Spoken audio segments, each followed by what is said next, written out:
2021년 3월 11일 오후 5시에 보호 종료 아동 18 어른의 자립을 말하다 국무총리 제38차 모교 대화 영상에 대한 소감을 말씀드리겠습니다. 정말 고무적으로 국무총리님께서 제38차 모교 대화에서 보호 종료 아동 즉 18 어른의 자립에 대해서 그 방송을 유튜브로 국민방송 KTV에 방송되었습니다.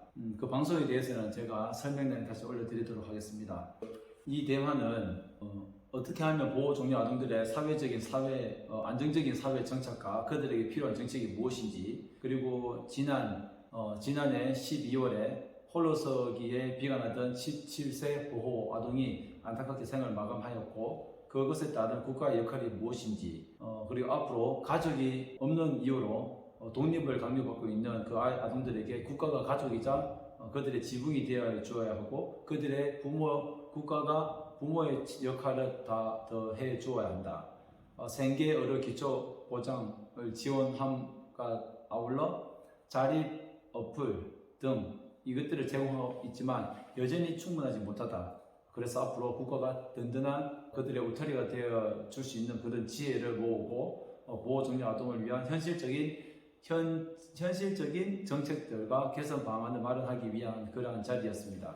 이 자리에서 이상정 연구원님은 보호 종료 아동에 대한 그 자립 지원 정책은 아주 잘 이루어지고 있는데 그러한 것들이 자립 지원 대상 아동들이 태소 5년이라는 기간에만 한정되어 있고 공급자 중심이고 단편적이고 일회성이다. 그래서 지금 3년간 30만 원 주는 자립수당은 아동들의 어떤 그 아르바이트 하는 시간을 줄여주고 도움을 주고 있는 긍정적인 효과가 있다. 앞으로 50만 원 정도, 왜냐하면 1인당 최저 생계비가 105만 원이라고 할 수 있는데, 그리고 2020년 생계급여가 55만 원인데 한 50만 원은 줘야 아르바이트와 해서 최저 생계비를 맞출 수 있다라는 의미로 4년 동안 50만 원을 주는 것이 좋지 않겠냐라는 그런 얘기를 했습니다. 그리고 통합 사례관리사, 주거지원 통합 서비스 등 잘 이루어지고 있다. 앞으로 그러나 생애 핵심 역량을 강화하기 위한 사회적 지원 서비스 확충과 개별 맞춤형 자립 계획이 필요하다라고 말을 했습니다. 다음은 브라더스키퍼 김성민 대표님께서 말하기를 보호 종료 아동 취업 과정의 현실에 대해서 말을 했습니다. 많은 아이들이 취직을 했지만 3개월, 1, 2주 안에 회사를 나오는 것을 보고 어떻게 그 사회적인 문제가 있다. 그리고 회사에 들어갔지만 그곳에서 다른 사람들이 잘해주면 내가 보육원 출신이라서 잘해주나 라는 생각과, 그래서 피해의식과 자격지심이 있고 그리고 내가 그 회사를 그만두면 그 아이는 당연히 보육원 출신이라서 그래 라고 생각하는 그런 의식들이 있다. 그것들이 문제다. 그래서 앞으로 보호 종료 아동을 위한 좋은 일자리가 필요하다. 그래서 가급적이면 장애인들을 의무 고용하는 것처럼 보호 종료 아동들도 다른 사람들과 역차별이 일어나지 않는 범위 내에서 이 아이들을 우수 채용할 수 있는 것들이 필요하다.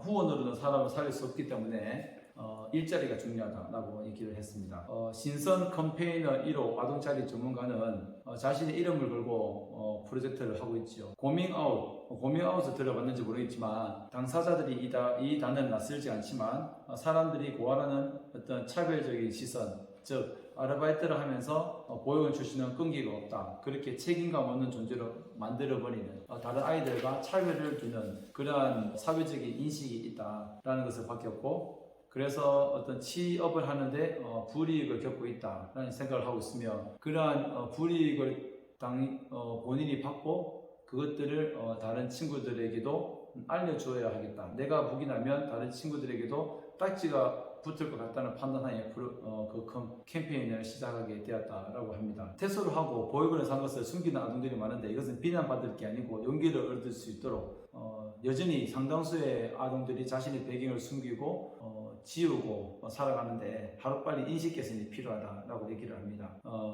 그리고 또 다른 캠페인은 허진이 캠페인은 시설 종료 후에 개개인마다 다 다르지만 그 어떤 퇴소를 하고 아동들이 자립을 하는데 그 성공을 할 수 있는 격차가 있다고 얘기를 합니다. 누군가는 자립에 대한 성공을 하고 누군가는 실패를 하는데 그 격차가 무엇일까? 그것이 과연 개인의 탓인가 아니면 내 의지의 탓인가? 그것은 개인의 역량이 있다는 것인가 아니면 다른 환경에 대한 문제인가? 어떤 좋은 혼자를 만나냐에 따라서 그리고 최근 아동권리 보장원에서 만들어준 자립정보원 어플을 통해서 누군가에게는 그 정보를 알게 되고 얼마나 균등하게 정보가 제공이 되느냐. 그래서 고아 당사자들끼리 정보 교류를 하고 그렇게 커뮤니티를 형성하는 것이 중요하지 않겠냐라고 얘기를 합니다. 아름다운 재단 이사장이신 한찬 이사장님께서는 그동안 2001년부터 보호종류아동 지원 사업을 해왔는데 그 지원 사업에 대한 느꼈던 점 성과를 말씀을 했습니다. 그 아름다운 재단의 보호종류아동을 위한 사업은 일본군 위안부이신 김군장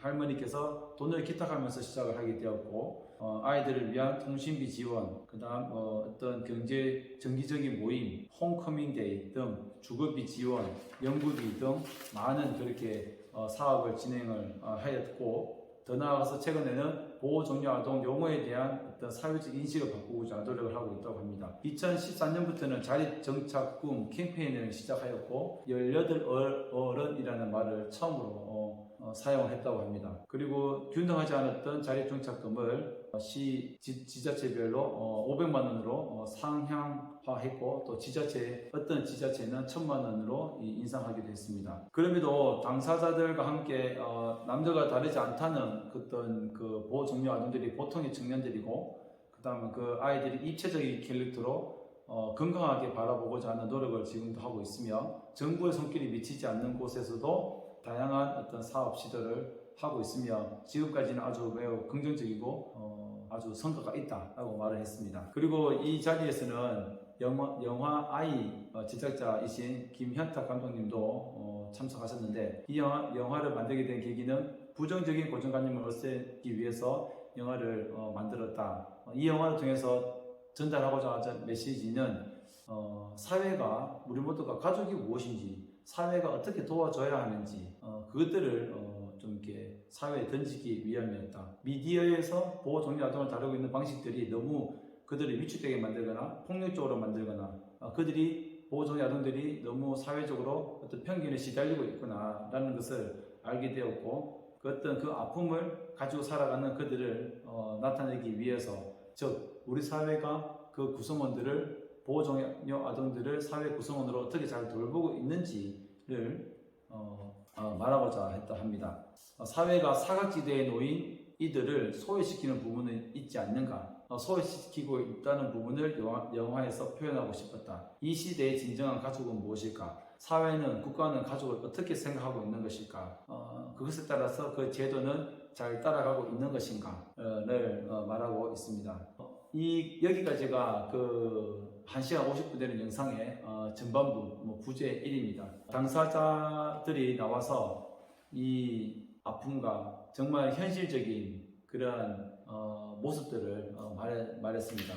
지금 다소 제가 좀 빨리 말을 한 것 있지만 영상을 다 보는 것보다 또 제 설명을 듣는 것도 도움이 될 것 같아서 오늘 일부 국무총리 제38차 모교 대화 보호종료 아동 18어른의 자립을 말하다에 대한 일부 부제 1에 대한 내용을 제가 간단하게 설명드렸습니다.